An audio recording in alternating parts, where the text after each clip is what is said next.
Alright, here I am at the stave mill again and splitting a little bit of wood here.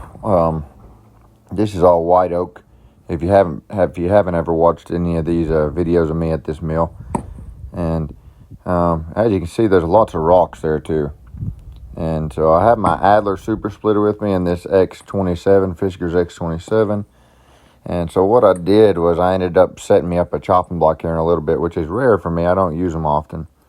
When I'm splitting for production, which means I'm really trying to produce a lot of firewood, I don't use a chopping block at all. I hardly ever use a chopping block, but here I was hitting rocks, pretty often here, so I went ahead and started setting it up on the chopping block, especially when I was using the Adler super splitter. The Fisker's has a softer edge to it, like the bit on it is a softer metal. It chips much easier for sure, because you hit rocks with it, and you can see, little pieces of the edge just dull a little bit, and maybe chips here and there, but it doesn't really affect it a whole lot. People, I've heard guys make a big deal about the edge being dull on an axe, and if you're using a wood, or if you're using an axe to split wood, you don't have to have it very sharp on the edge. I've shown that many times, and I've experienced that many times. And this is hardwood too. This is white oak, which is a very hard wood, and the whole point of having a sharp axe, the edge of the axe is to penetrate the wood, and then the wedge does the rest of the work from there. But you don't have to have a real sharp edge at all. I think it just needs to come to a point, which both of these axes here do. Lots of mauls and things don't. There's a guy in this video later, he has a maul. It's much heavier. I don't prefer them at all. It's very similar to the monster maul, very similar to it. They're just very blunt on the edge and just too heavy, really. Like even that Adler, it's, I think, 6.5 pounds, something like that in the head. And even that, if I'm splitting for production to where I'm swinging from angles and stuff like that and doing long splitting sessions, to me, it's heavier than I liked, personally. It is a fantastic splitting axe, so it does great. So what I'll say about it so far, that's the one I'm using right now, is the Adler Super Splitter. The head on it, I knew it when I seen the head. Before I ever even used it, I could tell. Because it's not rocket science splitting wood and how, these axe heads work, It really isn't. And I've said it many times too, where you see if you've got a good splitting axe or not, where you really highlight that and really display that is in the tougher woods. In the easier wood, you can use 10 different axes, and you may not see a big difference in them. In the easier woods that split easier, But in woods that are tougher, like this white oak, you're going to see a huge difference in the axes that you use. You get one of the guys there later in the video even brought a chopping axe with him, and he was using that, and he didn't seem to realize it was a chopping axe, but we got to talking a little bit, and I noticed it was getting stuck really bad in this white oak, and I let him use the Fisker's, and I was kind of talking to him. I said, "You notice how that isn't really getting stuck?" I said, that axe over there, it was a Collins, but it was a felling axe, and I said, that's a felling axe. That's why it's doing that's for chopping. I said, that's why that axe is getting stuck like that. One of these here, they don't hardly get stuck. As you can see, I'm splitting there on the ground a little bit more, but there were rocks there all over the place. Back behind me, there are some big ones.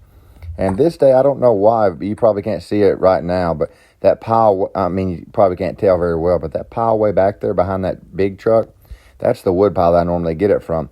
But I don't know why they did it for. If they were trying to keep people out of it for a little while or something. But they stacked these huge, absolutely massive rounds on top of all the manageable rounds like this one here, so that nobody could do anything with it. You literally can't do anything with those rounds without heavy machinery. Some of the rounds back there of white oak, you can't see them right here, but later I think in the video you may be able to see them. I wouldn't doubt at all if some of them aren't 500 pounds. Now there's some of them right there behind me. Some of those right closer to me, they are manageable because they periodically bring the wood back there. And that stuff that's right behind me there is stuff that they brought back. But that stuff that's way behind me back there, that you can see kind of, it looks like it's piled in dirt. That stuff is like 400 or 500 pound pieces of oak. You can't do anything with that. Matter of fact, you can get killed real easy messing with it. So I'm not sure why they stacked it right on top of the manageable wood. I was talking with one of those workers about it. And I said, yeah, that's really going to slow people down from getting anything out of this pile because nobody can do anything with that. And he was saying how they were talking about getting a forklift to move some of it or something. But I think there was a reason behind why they did it. I'm not sure why, but I mean, it's their place. It's up to them. But anyways, so here you see me. This is a different location there, and I'm using a chopping block. There's lots of gravel right there. All underneath of me there is a gravel, which is good because you don't get stuck, but it ain't good to split on. And I'll tell you this, something I have seen different about the Fiskars and the Adler is the Adler definitely has a better, the metal in the head is definitely better. The bit, I hit rocks with that Adler, and I was worried. I checked because I had hit a rock. I was worried that I might have damaged it, and I checked, and it didn't leave a mark on it. I mean, you couldn't even tell I hit rocks. But the Fiskars on their head, and you could. But like I said, that's not a big deal. The Fiskars is soft metal on the edge. It's a work axe. It's a splitting axe. I've used them for the last around 6 years now to split wood in high volume too. Lots of firewood in that amount of time. This year, I don't know. We may have sold 50 truckloads this year already, or over that, because I've been selling since around August. So I may have sold 50 or more. I'm not positive. I haven't kept up with it, to be honest. But I sell quite a few loads a year of firewood.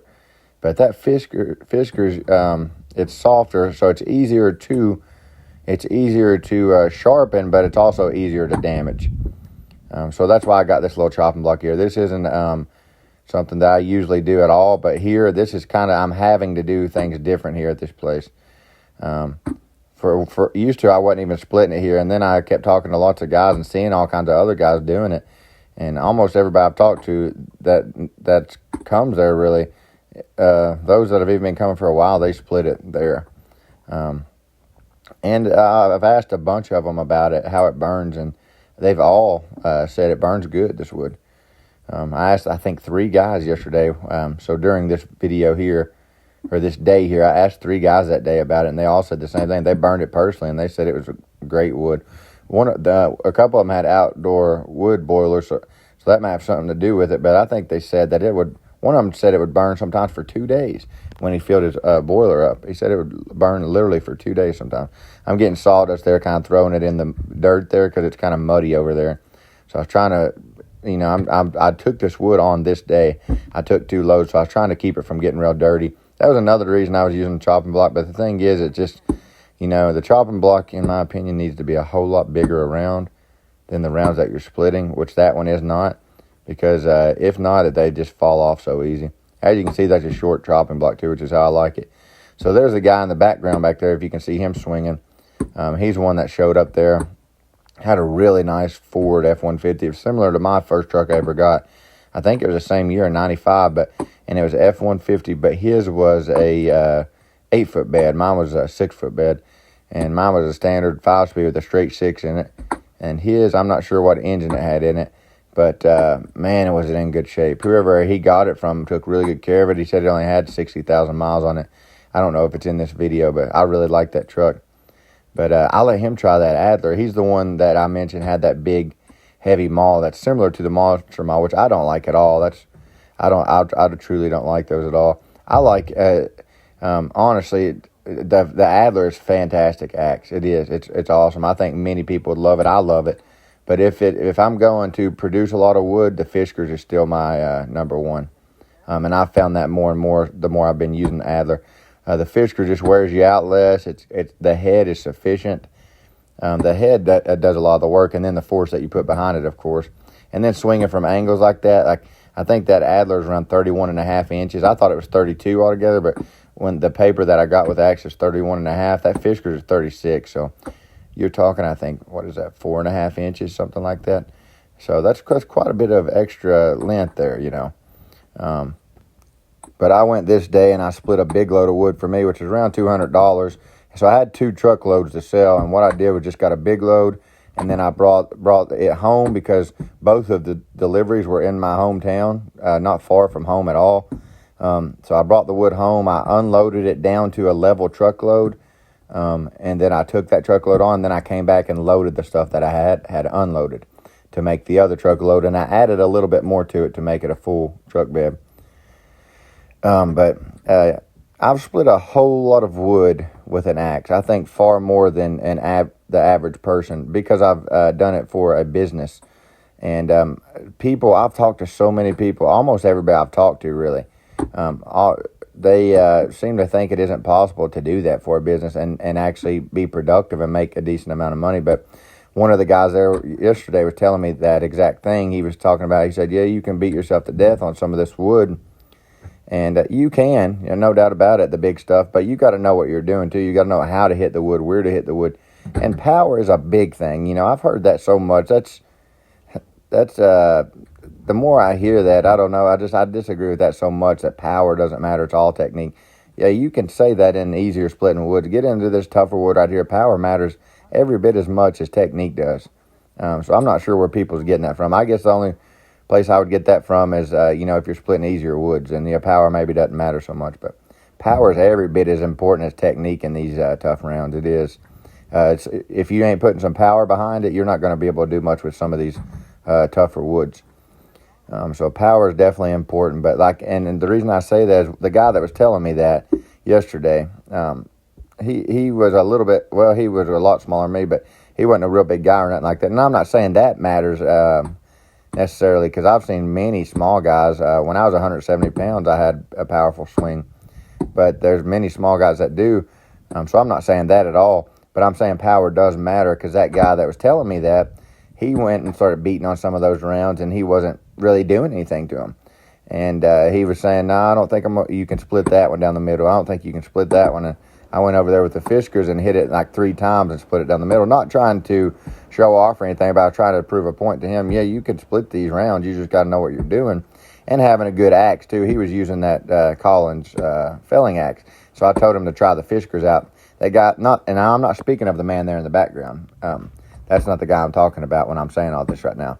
That guy was doing just fine splitting. So he comes there. He actually split a whole load and filled his 8-foot truck bed up. He wasn't splitting it all the way down into firewood pieces like I am. He was splitting it more into chunks, because he has an outdoor boiler. You can see that big red maul he's using there. It doesn't have a real long handle, but the head is heavy. I think it's around 16 pounds, something like that. Just much heavier and blunter than I like. And I let him use that Adler super splitter, the guy there in the background, and he really liked it and said that he was planning to buy one, actually. It is a fantastic splitter. I'll say this about the Adler, too. It is, I believe, superior to the Fiskars for just splitting wood straight down the way I am right there. I call that the traditional way of splitting wood, to where you're just swinging straight down. The way that I split a lot of the time, I split from angled. It's not traditional. It's very unorthodox. It's kind of, and I'm not the only one that does it by any means. I learned it from watching it online. But the more I've watched online, too, I've learned that many people don't do it, and many people seem to think it's crazy. And maybe it is if you're not very comfortable with an axe. It's definitely dangerous without a doubt. But this was a casual day of splitting. This wasn't like really splitting for production for me. So I was there longer than I would normally be, because there was 3 different men that were there when I was there that showed up. And I like this guy right here a lot, the guy in the background. He was a really friendly guy, and we talked quite a bit and stuff. So it was a casual day of splitting, but it was a productive day as well. I was able to get those 2 loads that I needed. So that's what I do. I try to base my pace on the time frame that I've got to get the wood in, and how much wood I've got to get as well. So anyways, this guy, after this guy, is the other guy came. I don't know if I got any footage of him, but he was the one that was telling me, the other guy, not the guy in the background there, but another guy is the one that came that was trying to tell me, yeah, you can't split these big rounds like that, and you can't do this, and you can't do that, and you can't make, I can't remember exactly how he said it, but kind of making it out like you needed a log splitter to be able to make money. And he was telling me how much he split with a splitter. He said, yeah, I did a full cord in this amount of time, and I was telling him, well, I did a full cord in almost half that time with an axe. And I don't know if he believed me or not, but I've got footage of it on my channel, and I plan to do more in the future. But that's something I hate, is when people sit there and try to tell me what I can't do, and especially when it's things I've done time and time and time again. I've had that happen on YouTube so many times, and I understand people don't understand it, and it's not normal for people to be able to do that. You're not going to be able to just... I was talking to a couple guys that was there the last time I was here, and I was telling one of them, which he probably knew this already, but I was telling him, because I think he was talking about how he was tired and stuff and out of shape, and I said, yeah, you can't, this isn't something you can just jump into and keep a hard pace at. It just isn't, I worked at a factory years ago, and it was a very physical job that I did. And these one guys had been off for a while from that job. I don't know if they took vacation or what, and they came back and they was trying to keep the same pace that they used to keep, when they were there consistently, and they struggled very hard to do that. Your body over time adjusts, so it adjusts to easier things as well. So when you're not working as hard, your body adjusts to that too. And when you're working harder, your body adjusts to it. So I'm adjusted to it at this point, in the winter. I'm adjusted right now. I can split for hours if I need to. Now, I will take breaks now and then. I will but I don't take them for very long. And sometimes I won't even hardly take them at all if I'm pushing a hard pace and stuff. Like here, I don't think I took many breaks other than to talk to him. But I wasn't pushing a real hard pace here either. This is more casual splitting. This isn't something I do a whole lot this casually, which I enjoyed it though. I enjoy splitting wood. And as I said, this is full of rocks underneath it there. But yeah, that one guy that come there later on that was, saying that you had to have a log splitter and everything. He was using a chopping axe, so that was one thing that was hurting him. And he didn't seem to understand that it was a felling axe, and so I let him use that Fisker's, and I tried to explain to him. I said, yeah, that axe you've got, it'll wear you out because and it was. I could tell, or it was taking a lot of energy from him because he was straining to get it out of the wood every time. And you just don't hardly do that with these Fiskers or any good splitting axe. The Adler's the same way. Or a maul even, I prefer a maul over a chopping axe for these tough woods, Now, you can get a chopping axe, like you see me get double bits and things like that in easier splitting woods like poplar and things like that, but I wouldn't want one of those in this white oak. Now, some white oak, if it's straight grain and stuff and it's not real tall, because I've said this before as well, that, I don't believe height makes a huge difference in splitting it, and compared to girth, it doesn't. But yeah, it does make a difference without a doubt. If you've got a 10-inch piece of wood and you've got a 16-inch piece of wood, you've got 10 inches less to split through. But if it's straight grain and it's not hard wood, then you're going to split it either way. In my experience, that's what I found, because years ago there was a guy on a forum trying to say that 24-inch oak was nearly impossible to split. I've split oak that tall many times, and loads of it, and so do people with outdoor boilers, so I know it's not nearly impossible. It's what I've found is much tougher is when the wood gets really big in girth, because I'm not sure what it is about the tree, but as it gets bigger and older like that, it just gets tougher. The grain and everything, and it's so much tougher, I've found, in my experience. I've done some really big twisted maple like that, and it was just miserable. Actually, some of it I just rode off and let it rot. Rode off into the woods behind my home and let it rot because it was so hard to split. I just didn't want to fool with it anymore. It was just, the tree was huge. I call those behemoths when they get that big. As you can see, this wood here is all different lengths, though, so I would say anywhere from 10 to 16 inches. Some of it's even shorter than that, but that's around what I get. But the people I delivered to yesterday, one of them, they want it no bigger than 14 inches anyway, so it worked out good. There's the maul. He told me to try it out, and I think it split that. It cracked open anyways in 2 hits. You can see I hit it like 2 more times, I think, after that, but it cracked open in 2 hits. He started walking towards me there. I think I was scared him. I told him sorry. I was already about to swing it when he started walking towards me. He said, "Oh, go ahead, try it out." And these rounds are cut different too. You can see that's where they put their notch, it looks like. And so it's definitely tougher on that side, but I flipped it that way because it just wasn't sitting flat on that chopping block the other way. But yeah, I did that right there. I don't care for at all. And then I started telling him about the Fiskers and the Adler as well. And he tried that Adler and he seemed to like it a lot. He was talking about how much lighter it was. You think the head of it is like 10 pounds lighter than the head of that one, and that Adler's not real light, But that, to me, is about as much weight as I want. I've swung 8-pound mauls. I can do it. But it ain't something like if I'm doing a splitting session, I'm splitting a lot of wood, like a big load of wood, which if I stay pretty consistent, I can do in about 45 minutes to an hour or something like that. And that's about 2 face cords of wood, so around 2 6-foot truck beds.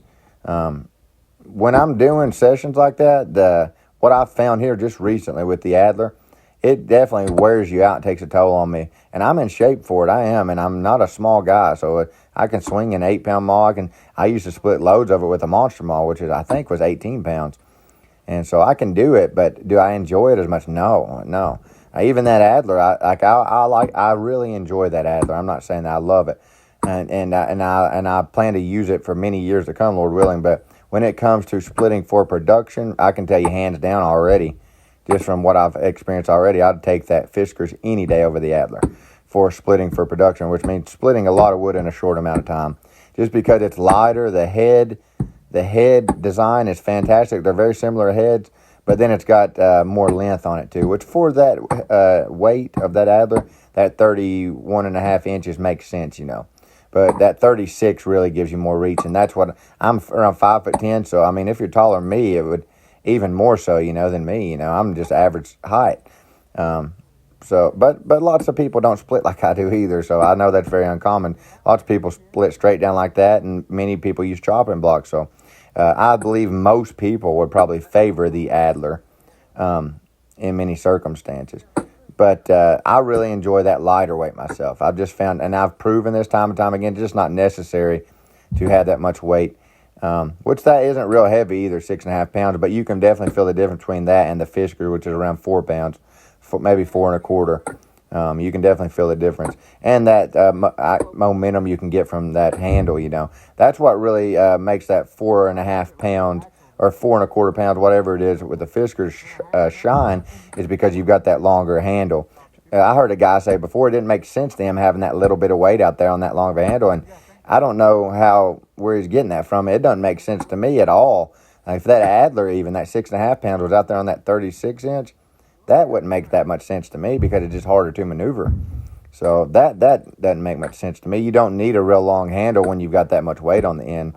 But if you've got a lighter head like that, then that handle really helps because you can generate so much more momentum and put so much more force, you know, behind your swings. But yeah, hands down, I would take the Fiskers for splitting for production. It's still the number one. Now, for me, it is. It is for me. But now there's areas that the Adler is better, for sure, on bigger rounds down the middle, which for me, when I'm splitting for production, I don't split big rounds down the middle normally. You know, I'm splitting the edges off of them normally. But I plan to do many comparisons between the two still and a full review on the Adler. I've already done one on the Fiskers, but here's the load that we got. My kids went with me to deliver it, and we were able to make some money that day. So we appreciate y'all watching, as always. You all be safe out there. Thank you so much for all the kind words and everything. God bless.